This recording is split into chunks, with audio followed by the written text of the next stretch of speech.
16 साल का लड़का भी खेल रहा है, वैभव सूर्यवंशी, ठीक है? सॉरी 16 नहीं 15 साल का है वो, ठीक है? तो 15 साल का लड़का खेल रहा है, तो वो तो उनसे तो पूछा गया था कि गेम प्लान आपका क्या है वैभव? और वैभव जी ने क्या जवाब दिया, आप सभी हँसोगे। उन्होंने कहा कि गेम प्लान क्या है सर, बस जाके अगर देखेगी बॉल अपने पाले में है तो मैं मारूँगा। ठीक है, बैटिंग से ही मैच को स्नैच करने की कोशिश करेंगे, ये इनका गेम प्लान होगा आरआर का, ठीक है? कि इन्होंने यंगस्टर पे बहुत ज़्यादा इन्वेस्ट किया है, तो इनके लिए वो 2 टाइप से तलवार का काम करेगा। एक ऐसी तलवार जो या तो वो दूसरे को काट रही है, या तो वो खुद को ही काट दे रही है, ठीक है? तो चेन्नई तो हेलो गाइस, वेलकम टू गली एक्सपर्ट्स। और जैसा कि आप जानते हैं कि अब 2 मैचेस हो चुके हैं आईपीएल के, तो ऑब्वियस सी बात है कि हमारा धर्म है और कर्म भी है कि हम सारे मैचेस को कवर करें।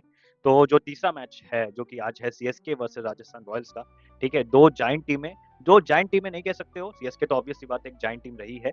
और आरआर की बात करें तो आरआर का सिनेरियो ऐसा रहता है कि शुरुआत में आरआर की टीम तो बहुत अच्छा खेलती है, बट जाते-जाते ना उसके साथ ये प्रॉब्लम हो जाती है लास्ट में जाते-जाते कि वो कहीं न कहीं उनके साथ मतलब कि ऐसा सिनेरियो हो जाता है कि वो बहुत अच्छा शुरुआत में खेलते हैं, बट लास्ट में जा कर के वो मतलब उनकी पटरी से जो गाड़ी है, उनकी उतर जाती है, ठीक है? तो स्टार्ट करते हैं और ये मैच बेसिकली गुवाहाटी के स्टेडियम में है, तो कह सकते हैं कि वो बेसिकली राजस्थान रॉयल्स का एक होम ग्राउंड ही है, ठीक है? तो राजस्थान की बात करें तो सबसे पहले जो हमारा सेगमेंट है, ठीक है?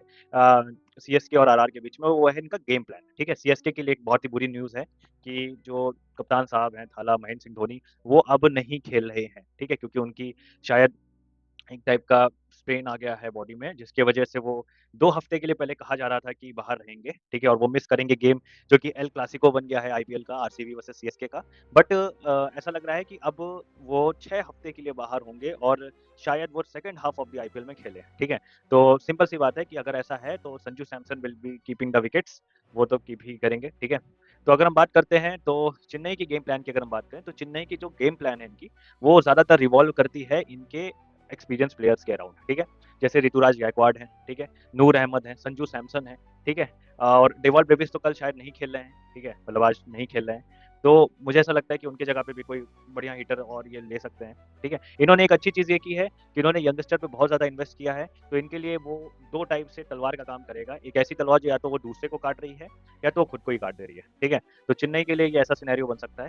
हालाँकि चेन्नई के पास अगर देखा जाए तो स्ट्रॉन्ग प्लेयर्स हैं, नो डाउट, ठीक है? क्योंकि इन्होंने एक अच्छी टीम बिल्ड कर ली है। आयुष मात्रे हैं, जो कि पिछले सीज़न में बहुत अच्छे सबलाइन फॉर्म में थे, उन सभी पे आएँगे, प्लेयर्स पे आएँगे। बट इनका गेम प्लान बेसिकली यही रहता है चेन्नई का, स्पिन टू विन, क्योंकि इनके पास क्वालिटी स्पिनर्स रहे हैं हमेशा से। इन्होंने स्पिन बॉलिंग पे बहुत इन्वेस्ट किया है। तो मुझे ऐसा लगता है कि इनकी स्पिन और इनकी जो मतलब ये ज़्यादा स्कोर करने को नहीं देखती है। ये टीम ऐसी है जो बहुत बेसिक क्रिकेट खेलती है, ठीक है? और अगर आप सिंपली इसके पूरी चीज़ों को समराइज़ कर दो सीएसके के गेम प्लान का, तो just like playing a basic cricket. मतलब 120 बॉलों में 180 से 200 की रेंज में बनाने वाली ये टीम है, ठीक है? और इनका सिंपल सा फॉर्मूला होता है स्पिन टू विन, क्योंकि इनके पास पास्ट में भी बहुत अच्छे स्पिनर्स थे, आर अश्विन थे, जडेजा थे, ठीक है? अब वो नूर अहमद आ गए हैं, ठीक है? वो भी एक अच्छे स्पिनर हैं, तो मतलब श्रेयस गोपाल को भी इन्होंने ले रखा है। तो मेरे ख्याल से ये वही टीम है कि ये बेसिक क्रिकेट खेलने पे ज़्यादा ज़ोर देंगे और बेसिक क्रिकेट से ही ये बहुत ज़्यादा आगे बढ़े हैं कई सारे टूर्नामेंट्स में, तो उसी पे ये रिलाई करेंगे। अब हम बात करते हैं गेम प्लान आरआर की, तो आरआर के गेम प्लान में कह सकते हैं कि थोड़ी-सी चेंजेस हमें देखने को मिलेंगे।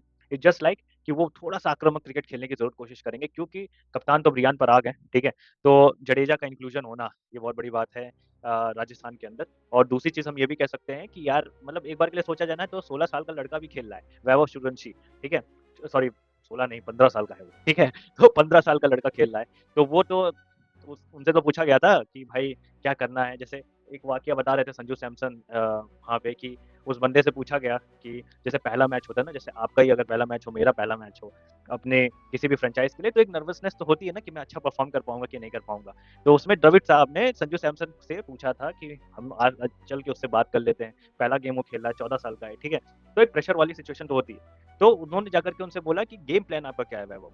और वैभव जी ने क्या जवाब दिया, आप सभी हँसोगे। उन्होंने कहा कि गेम प्लान क्या है सर, बस जाके अगर देखेगी बॉल अपने पाले में है तो मैं मारूँगा, ठीक है? तो ये उनका माइंडसेट है और यही माइंडसेट वैभव सूर्यवंशी को सबसे अलग बनाता है, ठीक है? क्योंकि वो सबसे यंग प्लेयर हैं सेंचुरी मारने वाले टाटा आईपीएल में, ठीक है? तो उनका देखिए राजस्थान का गेम प्लान यहीं से सिर्फ मतलब सिद्ध हो जाता है कि जायसवाल और वैभव सूर्यवंशी जिस हिसाब से ओपनर है, तो वो अटैकिंग क्रिकेट ही खेलने जाएँगे, चाहे वो बीच में जुरेल, हेटमायर और रियान परागी क्यों ना हो। ये तीनों के तीनों जो है इतना मान के चलो कि ये मतलब कि आक्रामक ही खेलेंगे, ये कोई टिक के खेलने वाले प्लेयर्स नहीं हैं। ठीक है। तो इनका गेम प्लान सिंपल है कि ज़्यादा से ज़्यादा रन स्कोर करो और सामने वाली टीम को रोको। तो ये बेसिकली बैटिंग हैवी की तरफ जाएंगे और बैटिंग से ही मैच को स्नैच करने की कोशिश करेंगे। ये इनका गेम प्लान होगा आरआर का, ठीक है। तो अब गेम प्लान के सेगमेंट के बाद अब हम आते हैं स्क्वाड के एनालिसिस पे, जो कि हमारा बहुत ही कह सकते हैं कि प्यारा सेगमेंट है, ठीक है। तो स्क्वाड के एनालिसिस हम करते ही करते हैं। तो अगर हम बात करते हैं सीएसके की, तो सीएसके में अगर हम बात करें बैटर्स की कि इस सीजन में कौन कौन बैटर्स हैं, तो ऋतुराज गायकवाड़ है, एमएस धोनी है, संजू सैमसन है, डेवॉल्ट ब्रेविस है, आयुष मात्रे हैं, कार्तिक शर्मा है, सरफराज खान है और उर्जित पटेल है, ठीक है। तो बैटिंग तो यार मतलब सही लग रही है, ठीक है। बैटिंग में ऋतुराज गायकवाड़ जो मेन मतलब कह सकते हैं कि जिनका नाम बैटिंग में है, ठीक है, वो है संजू सैमसन, ऋतुराज गायकवाड़ और आपके डेवॉल्ट ब्रेविस भी हैं, मात्रे भी हैं जिन्होंने अच्छा काम किया, और सरफराज खान को भी मैं कंसीडर्ड में लेके चल रहा हूँ क्योंकि वो बंदे का ये सीजन हो सकता है आईपीएल का, ठीक है। तो अगर उनको लगातार मौके दिए जाएंगे तो ऑब्वियस सी बात है वो कुछ ना कुछ कमाल करेंगे। कार्तिक शर्मा भी अच्छे प्लेयर हैं, ठीक है, उनको 14 करोड़ में खरीदा है, तो बात तो होगी कुछ बंदे के अंदर। बस ये है कि सीएसके के साथ थोड़ी सी चीज़ें उल्टी पड़ जाती हैं कभी कभार जब वो नए प्लेयर में इन्वेस्ट करते हैं, बट ठीक है, वो अगर मौका देंगे तो I think I can say that कि ठीक है, बढ़िया है। मतलब अब मैं इस पे तो कुछ वो नहीं कर सकता, जब इनके 3-4 मैचेस देख लूंगा तब मेरे को आइडिया होगा कि ये कैसा खेलते हैं, ठीक है। नाउ ऑलराउंडर्स की बात करें तो ऑलराउंडर्स में जेमी ओवर्टन है, रामकृष्ण घोष हैं, प्रशांत वीर हैं, मैथ्यू शॉट है, अमन खान है, जैक फोक्स है और शिवम दुबे है, ठीक है। तो आपको सिंपली पता चल रहा है कि जो जाने माने नाम है जो अच्छा कर सकते हो, जेमी ओवर्टन है, शिवम दुबे हैं ऑब्वियस सी बात है, और मैट शॉट लग रहा है मेरे को, ठीक है। प्रशांत वीर अभी अभी नए नए इन्वेस्ट किए गए हैं, तो मेरे ख्याल से इनको तो मौका देगी ही चेन्नई, क्योंकि इन पे बहुत ज्यादा पैसे इन्वेस्ट किए हैं। अमन खान के लिए भी सबलाइम डोमेस्टिक गया है, ठीक है, ये भी चीज ध्यान रखनी होगी। सबलाइम फॉर्मेट है डोमेस्टिक में, तो इसलिए भी मैं ये कह सकता हूँ कि इस बंदे पे भी नजर रखनी चाहिए। दिल्ली से इन्होंने खेला था तो वो उतना ज्यादा इफेक्टिव रहे नहीं थे, बट मुझे ऐसा लगता है कि ये ज्यादा ही कुछ अच्छा कर सकते हैं इस आईपीएल में, क्योंकि इन्होंने डोमेस्टिक में बहुत अच्छा किया है। अब हम बात करते हैं जो सबसे प्यारा सेगमेंट है सीएसके का, वो है बॉलिंग, ठीक है। क्योंकि देखिए मैंने गेम प्लान में आपको बताया था कि CSK is not just like ऐसी टीम है जो 250 या 260 बनाने की सोच है। They just want to play their basic game of cricket, that's it, और उसी बेसिक पे फोकस करके ही उन्होंने 5 ट्रॉफीज जीती है, ठीक है। तो यही चीज है। तो अगर हम बॉलर्स की बात करें तो खलील अहमद है, नूर अहमद है, अंशुल कंबोज है, मुकेश चौधरी है, श्रेयस गोपाल है, गुरजनप्रीत सिंह है, अकील हुसैन है, मैट हेनरी है, राहुल चहर है और स्पेंसर जॉनसन का इन्होंने मतलब कि इंक्लूजन किया है। नेथन एलिस को चोट लग गई थी, तो ये बहुत बड़ा कह सकते हैं ना कि एक सेटबैक रहा है चेन्नई के लिए, नेथन एलिस की चोट, क्योंकि वो डेथ्स में बहुत ही अच्छे बॉलर है। तो स्पेंसर जॉनसन पे इन्होंने इन्वेस्ट किया, तो I think it is a good replacement, मतलब अच्छी रिप्लेसमेंट है, ठीक है। बाकी इनके जो बॉलिंग में तो वही पुराने पुराने खलील अहमद, नूर अहमद, ठीक है, अंशुल कंबोज, श्रेयस गोपाल, ठीक है, ये सभी के सभी मेन ही है, ठीक है। तो इसमें तो कोई इतना वो करने की जरूरत नहीं है। मैट हेनरी का इंक्लूजन अच्छा है इनका, ठीक है। तो प्लेइंग 11 की बात करें तो संजू सैमसन और आयुष मात्रे, आई कैन से कि इन दोनों को ओपनिंग करनी चाहिए। तीसरे पे ऋतुराज गायकवाड़ को आना चाहिए, ठीक है।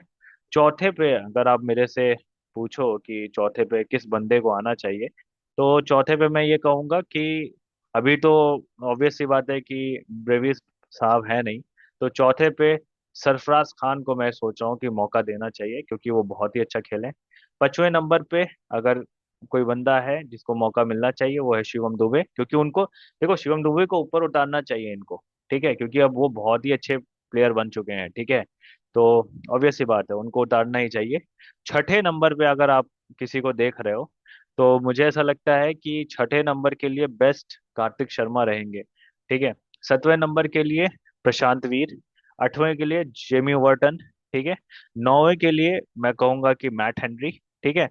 10वें के लिए अकील हुसैन और 11वें के लिए नूर अहमद, ठीक है। तो ये मेरी प्लेइंग 11 है, ठीक है। और हो सकता है कि यहाँ पे ये मैट शॉट को मौका दे सकते हैं, लेकिन मैट शॉट मुझे नहीं लगता है कि उतने इफेक्टिव होंगे अभी के लिए। बॉलिंग में तो Matt Henry, Akeal Hosein, Jamie Overton, ठीक है, ये तीन रहेंगे। मान लीजिए कि अगर आपको एक इम्पैक्ट प्लेयर चाहिए तो इम्पैक्ट प्लेयर में आप मैट शॉट का यूज कर सकते हो या किसी एक बल्लेबाज का यूज कर सकते हो, बट मेरी तो प्लेइंग 11 यही लग रही है, ठीक है। आप भी आपकी जो प्लेइंग 11 है उस पर आप भी जो है थोड़ा सा बताइएगा हमको, ठीक है। नाउ अब बात कर लेते हैं राजस्थान रॉयल्स की, कि राजस्थान रॉयल्स की टीम कैसी दिख रही है, ठीक है, क्या टीम्स इन्होंने बनाई है। तो बैटिंग में शुभम दुबे, वैभव सूर्यवंशी, दोनों फरेरा हैं, ठीक है। लुआन डी प्रोटोरियस हैं, रवि सिंह हैं, अमन राव पलेला हैं, सिमरन हेटमायर है, यशस्वी जायसवाल है, ध्रुव जुरैल है, ठीक है। तो ये बहुत ही फैमिलियर बैटिंग है।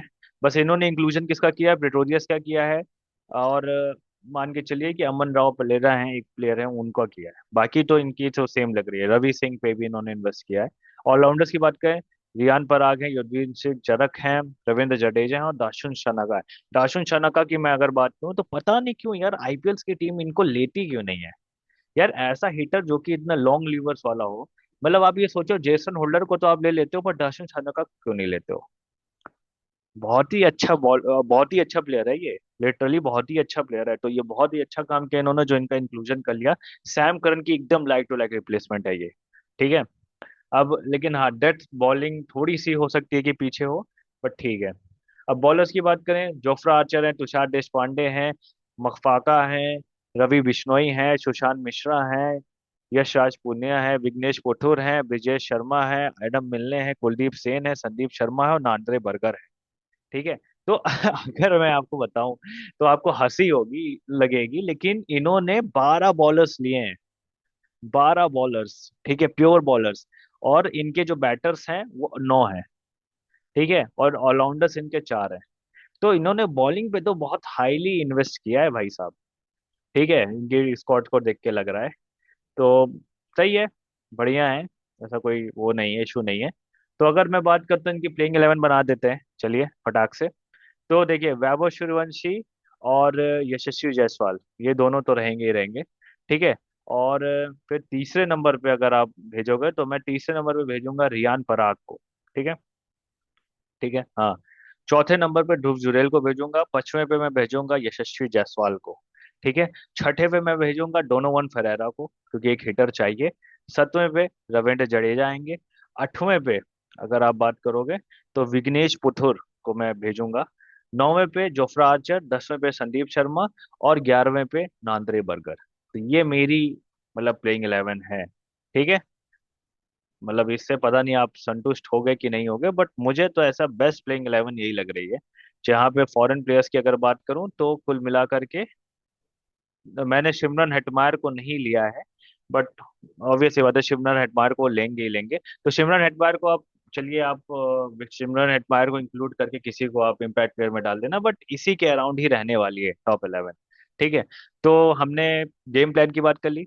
हमने बात कर ली कि भाई इनकी स्क्वाड का एनालिसिस क्या है। इनकी स्क्वाड का एनालिसिस से पता ये चलता है हमको कि जो सीएसके की स्क्वाड है, ठीक है, वो जो है इन कंपैरिजन ऑफ आरआर, मुझे ऐसा लगता है कि सीएसके की स्क्वाड ज्यादा बैलेंस्ड है, बैलेंस साइड पे है।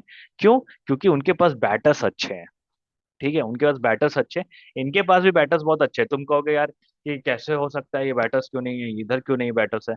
अरे भाई, इधर भी बैटर्स अच्छे हैं, नो डाउट। लेकिन एक बैलेंस टीम होती है ना, जो फॉर्म में भी हो और वो करना हो, तो मुझे ऐसा लगता है कि CSK as a better balanced and RR Rajasthan Royals. But अब हम बात करते हैं कि कल के गेम की प्रोडिक्शन की, कल कौन सी टीम जीतने वाली है। तो ये काफी टफ डिसीजन है बताना। ठीक है। तो मुझे ऐसा लगता है कि कल चेन्नई का एक अपर हैंड है कल के मैच में। ठीक है।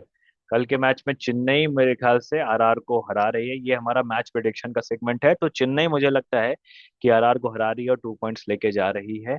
ठीक है, बहुत ही बोल्ड प्रेडिक्शन है, क्योंकि आपको ऐसा ऑन पेपर लगेगा तो आप ये सोचोगे जोफ्रा आर्चर, नांद्रे बर्गर, ठीक है, इधर से हैं, ठीक है, उधर से कौन है, ये सब। लेकिन मुझे ऐसा लगता है यार, नहीं नहीं, चेन्नई की टीम मुझे ज्यादा सही लग रही है। तो Chennai will be the winner, मुझे ऐसा लगता है कल के मैच में, और 2 पॉइंट्स लेके जा रही है। ठीक है। So all the whistle Podu fans, आप लोग प्लीज, अगर आप विसल पोडू फैंस, हल्ला बोल फैंस, प्लीज अगर आप इस यूट्यूब वीडियो को देख रहे हो तो प्लीज लाइक शेयर सब्सक्राइब करो यार, भाई को भी आगे बढ़ाओ। और मैं आपको वादा करता हूँ कि आप सब भी हमारे चैनल पे फीचर होगे। अगर आप भी अपनी टीम्स बनाओ, आप भी प्रिडिक्शन दो कमेंट सेक्शन में। प्रिडिक्शन आपकी सही होगी तो नेक्स्ट वीडियो में आपको बिल्कुल ही चांस मिलेगा हमारे साथ इंटरेक्शन करने का, कि मैच से रिलेटेड कि कौन सी टीम जीत सकती है, कौन सी टीम हार सकती है। और बहुत ही फ्रूटफुल कन्वर्सेशन होगी। ठीक है। So thank you so much guys, ऐसे ही आगे बढ़ते रहो, मचाते रहो। एंड तब तक के लिए thank you, like share subscribe please. ठीक।